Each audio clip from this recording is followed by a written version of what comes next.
ጤና ይስጥልኝ የጤናና የስነ ልቦና ቻናል ቤተሰቦች እንደምን አላችሁ?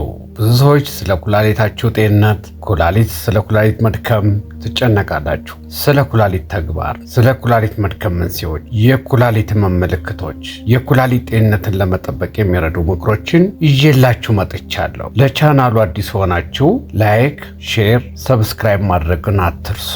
የኩላሊት በሰውነት ውስጥ ወሳኝ ተግባራትን የሚያከናውን ሁለት የባቄላ ቅርጽ ያለው አካል ነው። ኩላሊት በአከርካሪ አጥንት በሁለቱም በኩል ከጎድን አጥንታዊ በታችና ከሆዳው ጀርባ የሚገኝ አካል ነው። የቀኝ ኩላሊት በጉበት አቀማመጥ ምክንያት ከግራ ኩላሊት ትንሽ ዝቅ ብሎ ይቀመጣል። ኩላሊት መጠኑ የእያንዳንዱ ኩላሊት በአማካይ የአንድ አዋቂ ሰው ጡጫ ያህል ሲሆን ክብደቱ ወደ 150 ግራም አካባቢ ነው። የኩላሊት ውስጣዊ መዋቅር ኮርቴክስ፣ ሜዱላ እና የኩላሊት ዳሌብ የሚባሉ ዋና ክፍሎች የተዋቀረ ሲሆን እነዚህም ደምን በማጣራት ሽንትን በማስወገድ ሂደት ውስጥ ይሳተፋሉ። ኩላሊት ብዙ በርካታ ተግባሮች ያሉት ሲሆን በአጠቃላይ አራት ዋና አንደኛው ኩላሊት ቆሻሻና መርዛማ ነገሮችን ያጣራል። እንደ ዩሪያ፣ ኬራቲን እና በሰውነታችን ውስጥ የምንወስደውን መድኃኒቶች ያጣራል። ሁለተኛ የፈሳሽና የኤሌክትሮላይት ሚዛን ይጠብቃል። እንደ ሶዲየም፣ ፖታሽየም እና ካልሲየም የሆኑ ትላላቅ ንጥረ ነገሮችን ሚዛን ያስጠብቃል። ኩላሊት የደም ፒኤች መጠንን ይጠብቃል። ከሳምባ ጋር በመሆን በደም ውስጥ ያለው የፒኤች መጠን ትክክለኛ እንዲሆን ይሰራል ማለት ነው። ኩላሊታችን ሆርሞኖችንም ያመርታል። ከነዚህ ውስጥ ኤሪትሮፖይቲን የሚባል ቀይ የደም ሴሎችን ለማምረት የሚረዳ ሆርሞን ኩላሊታችን ይመረታል። እንዲሁም የደም ግፊትን የሚቆጣጠር ቫይታሚን ዲ እንዲመረት የሚያነቃቃ ሬኒን የተባለው ሆርሞን የሚመረተው በኩላሊታችን ነው። ስለዚህ ኩላሊት ማጣራት ብቻ ሳይሆን ለደም፣ ለአጥንትና ለደም ግፊትም ይረዳል ማለት ነው። እንግዲህ የኩላሊት መድከም ወይንም ደግሞ ኪድኒ ፌለር ምንድን ነው የሚለውን ነገር እናያለን። የኩላሊት መድከም ማለት ኩላሊት ተግባሩን በትክክል ማከናወን የማይችልበት ሁኔታ ነው ማለት ነው። ኩላሊት መድከም ብዙ መንስኤዎች ሲኖሩት ዋናዎቹን ከዚህ በታች እናያለን። የመጀመሪያው የስኳር በሽታ ወይንም ዲያቤቲክ ማሊተስ የምንለው መኖር። በደም ውስጥ ከፍተኛ የስኳር መጠን ሲኖር በኩላሊት ውስጥ ያሉ ደም ስሮች ይጎዳሉ። ስለዚህ የኩላሊት መድከም ሊከሰት ይችላል። እንዲሁም የደም ግፊት ሲኖር በኩላሊት ውስጥ ያለውን የደም ስሮቹን ይደፍናቸዋል። በዚህ ምክንያት የኩላሊት መድከም ሊከሰት ይችላል። እንዲሁም የኩላሊት በሽታዎች፣ ከፍተኛ ኩላሊት ህመም፣ ኢንፌክሽኖች፣ ተደጋጋሚ የሚከሰቱ የኩላሊት ኢንፌክሽኖች ሊሆኑ ይችላሉ።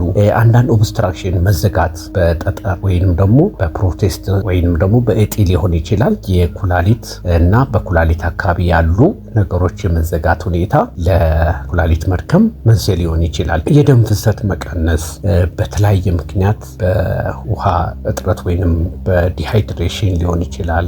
በልብ ህመም ወይንም በልብ ድካም ምክንያት ሊሆን ይችላል። እነዚህም ሲኖሩ የኩላሊት መድከም ሊከሰት ይችላል። ሌላው መርዛማ ንጥረ ነገሮች ወይንም ደግሞ መድኃኒቶችን በከፍተኛ ደረጃ መጠቀም፣ ያለ ሐኪም ትዕዛዝ የመጠቀም ሁኔታ፣ እነዚህም ለኩላሊት መድከም ዋና ምክንያቶች ሊሆኑ ይችላሉ።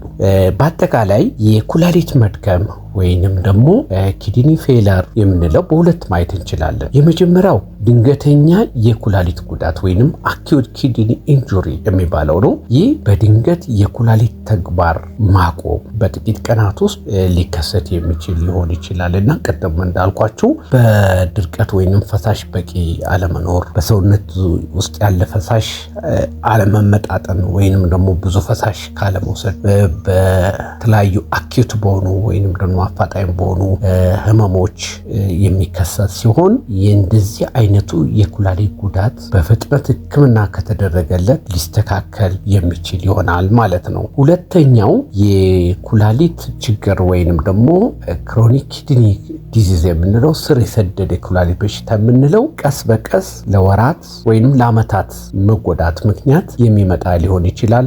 ቅድም ባልናቸው በስኳር፣ በከፍተኛ የደም ግፊት እንዲሁም ደግሞ ለረጅም ጊዜ በቆየ ኩላሊት ችግር ሊመጣ ይችላል። በአብዛኛው ይህ አይነት ወይንም ስር የሰደደ የኩላሊት በሽታ ከ85 እስከ 90% የሚሆነውን ተግባሩን ማከናወን ሲያቅተው ይህ ችግር ደረሰ ማለት እንችላለን። ስለዚህ ብዙ ሰዎች ዲያሊሲስም ሆነ የኩላሊት ንቅለ ተከላ የሚያደርጉት ከዚህ የተነሳ ነው ማለት ነው። ስለዚህ ነገሮች ከመከሰታቸው በፊት የኩላሊት ችግር መኖሩን የሚጠቁሙ ምልክቶችን ማወቅ ይኖርብናል ማለት ነው። ቤተሰቦች በመጀመሪያ ደረጃ የኩላሊት በሽታን መኖሩን ላናስታውስ እንችላለን። ነገር ግን እየባሰ ሲሄድ ምልክቶች ሊከሰቱ ይችላሉ። እነዚህ የሚከተሉት የኩላሊት ችግር እንዳለ የሚያሳዩ ናቸው።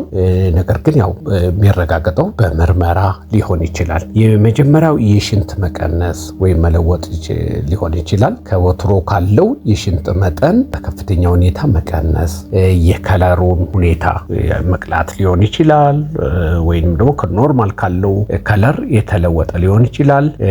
በእግራችን በቁርጭምጭሚትና በዓይን አካባቢ እብጠት ሲኖር ይህም የኩላሊት ችግር እንዳለ ይጠቁመናል። ከፍተኛ ድካም፣ የሰውነት ድካም ሲኖር፣ የምግብ ፍላጎት መቀነስ፣ ማቅለሽለሽ፣ የክብደት መቀነስ፣ በሰውነት ላይ የሚያሳክክ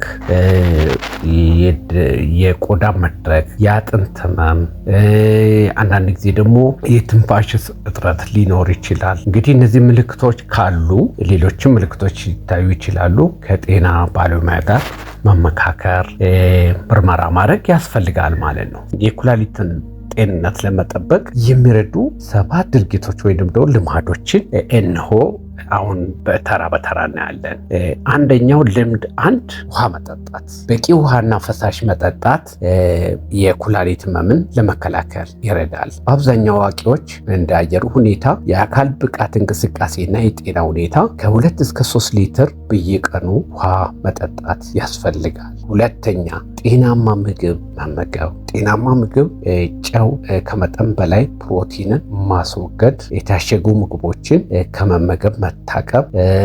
በአብዛኛው የታሸጉ ምግቦች የፋይበር፣ የቫይታሚንና የማዕድን መጠናቸው ዝቅተኛ በመሆኑ የታሸጉ ምግቦች ባለፈውም እንደነገርኳቸው ስኳር፣ ፎስፌት እና አንዳንድ ለፕሬዘርቫቲቭ ወይንም መከላከያ ተብለው የሚቀመሙ ኬሚካሎች ስላሉት ለጤና ለኩላሊት አስፈላጊ አይደለም ማለት ነው። አራተኛ ልማድ ለህመም ማስታገሻነት የሚያገለግሉ መድኃኒቶችን በብዛት ወይም በተደጋጋሚ አለመውሰድ። እነሱም ብቻ አይደሉም፣ ለኢንፌክሽን የሚሆኑ የባክቴሪያል ኢንፌክሽን የሚሰጡ መድኃኒቶችን፣ ለሽንት ቧንቧ ችግር ወይንም ደግሞ ሽንት ለማሸናት የሚጠቅሙ ዲዩሬቲክስ ብዙ በተደጋጋሚ መውሰድ፣ እንዲሁም ደግሞ ከፍተኛ መጠን ያለው የሃይዶዝ ሰፕሊመንት ወይንም ተጨማሪ ቫይታሚኖች ሊሆኑ ይችላሉ። ማዕድናትን በብዛት መውሰድ አያስፈልግም።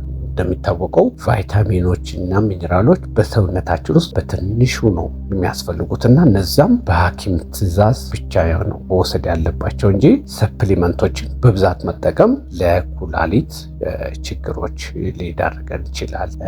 አራተኛው ልምድና ተግባር መሆን ያለበት ኩላሊታችን ለመጠበቅ የሽንት ችግሮችን መታከም፣ በጊዜ መታከም፣ ኢንፌክሽኖችን መከላከል ይኖርብናል። በየአምስተኛው በየጊዜው የአካል ብቃት እንቅስቃሴ ማድረግ፣ ጤናማ ክብደትን መጠበቅ ያስፈልጋል። ስድስተኛው ሲጋራ ማጨስ ለኩላሊት በሽታ የኩላሊት ህመምን ሊያመጣ ስለሚችል በተቻለ ማቆም ወይንም ደግሞ አለማጨስ ይመከራል። ምክንያቱም ሲጋራ ማጨስ የደም ስሮችን የኩላሊት የደም ቬዘሎችን እንደሚጎዳ ጥናቶች ያሳያል። የመጨረሻው በየጊዜው ምርመራ ማድረግ ያስፈልጋል። እድሜያቸው ከ40 እና ከዛ በላይ የሆኑ ሰዎች ቢያንስ የስኳር የደም ግፊት ህመሞችን እንደዚህ ክሮኒክ ዲዚዝ የሚባሉትን ምርመራ ማድረግ በየጊዜው ያስፈልጋል ማለት ነው።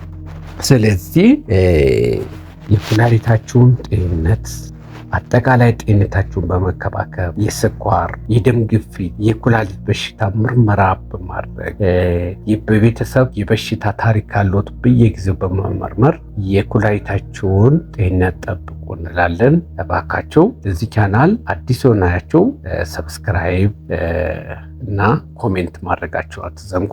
አመሰግናለሁ። ደህና ሁኑ።